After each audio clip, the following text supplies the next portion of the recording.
Chapter 6. A Tea Party. Nick looked through the doors of the tea room in the Empress Hotel. Meg Hudson sat at a table with a man. The man was about 30, or maybe a year or two younger. He was tall and brown from the sun. He wore a white shirt, white trousers, and white shoes. He said something to Meg, and she laughed. She looked very happy. A waiter came up to Nick. "Can I get you some tea?" he asked. "No, thanks," said Nick. With the two people over there." And he walked across to Meg's table. "Hello, Mr. Rieger," said Nick. "Remember me? We met at Whistler. Your name was Jen then. But maybe today it's Meg Hudson." Meg Hudson looked up at him. "Oh," she said, and her face went red. "Who is this, Meg?" asked the man.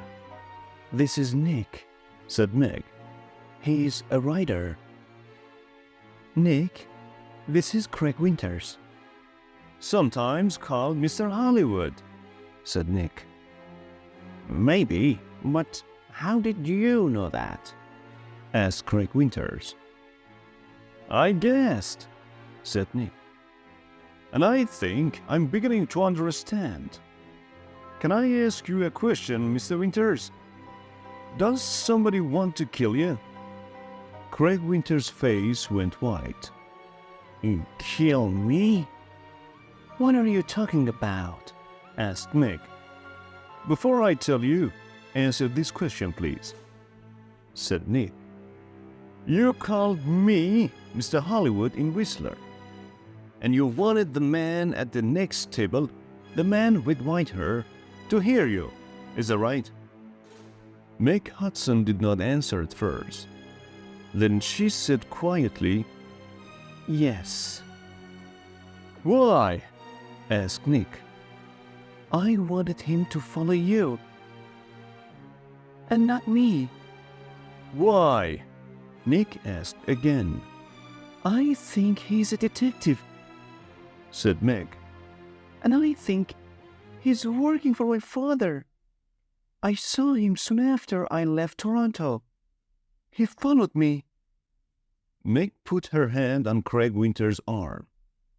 "My father doesn't like Craig. A month ago, he told me not to see Craig again. I'm not happy, and he knows that. I think he guessed that I'm meeting Craig.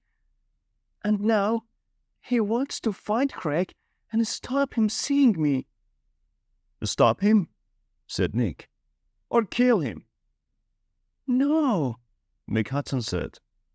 "Daddy doesn't." "The man with white hair pushed me in front of a car in Vancouver," Nick told her. "And he shot at me in Stanley Park." "What?" said Meg. Tell me about this man with white hair," Winters said suddenly. Nick looked at him. "He's about 60, and he's tall and thin," he said. "Do you know his name?" asked Winters. "Vickers," said Nick. Craig Winters suddenly looked ill. Did he follow you to Victoria? Did he follow you here?" "I don't know," said Nick. He watched Winters. "You're afraid of him. Why? Why does this man, Vickers, want to kill you, Winters?" Before Craig Winters could answer, Meg's face went white. "Oh, no," she said. Look over there, by the door." Nick and Craig Winters turned to look. At the door of the tea room stood the man with white hair. He looked up and down the room, and then he saw them and began to walk across to their table. His hand was in his pocket. For a second or two, the three people at the table did not move. Then Craig Winters jumped to his feet. "That's Mr. Hollywood!" he screamed. "That man there!" And he pointed at Nick. The man's hand came out of his pocket with a gun. "This is for Anna!" he shouted. Nick moved very fast. The tea table went over, and Nick was down on the floor in a second. The shot went over his head, and Meg screamed. At the same time, Craig Winters shouted out and put a hand on his arm. There was blood on his white shirt. Then more people began to scream, and two waiters put the man with white hair down onto the floor. "Get the police!" somebody shouted.